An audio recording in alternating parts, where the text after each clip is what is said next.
का करी रे। अच्छा ई बात बा, हमारा लगे एगो काम बा, बताई तो बताओ ना।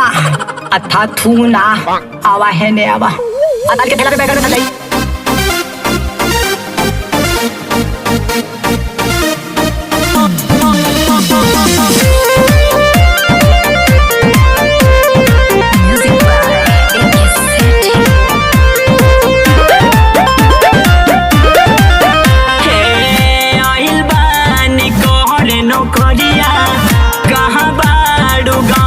छोकरिया और देखना लभर हवा के घूमी के भइल बहा करिया केहू नाही ले कहो सुख गइल बा परनावा ले लो बैगनवा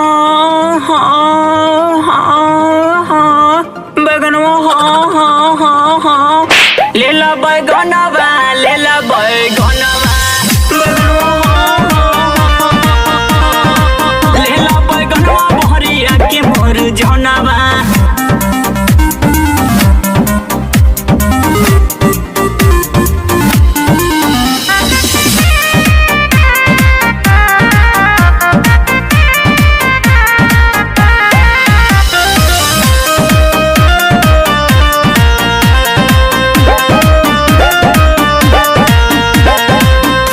तेरी माँ का गोड़ पर ना बेचाई कारे।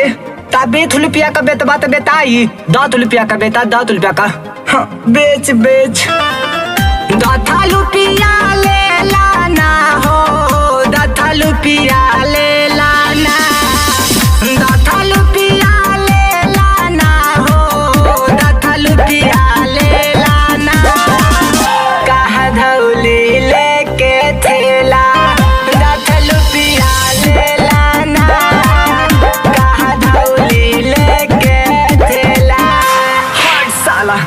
ऐसा जुगाड़ बताऊला ना तो बैगनवा बिकता और ना तो मोला भरवा दिखता।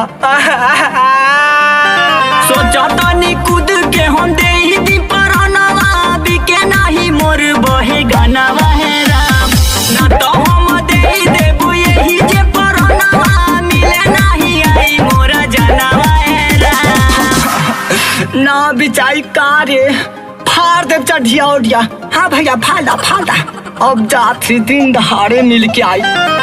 काहे तू दांत वाला मिले हो, लागल दिमाग हमल हिले हो।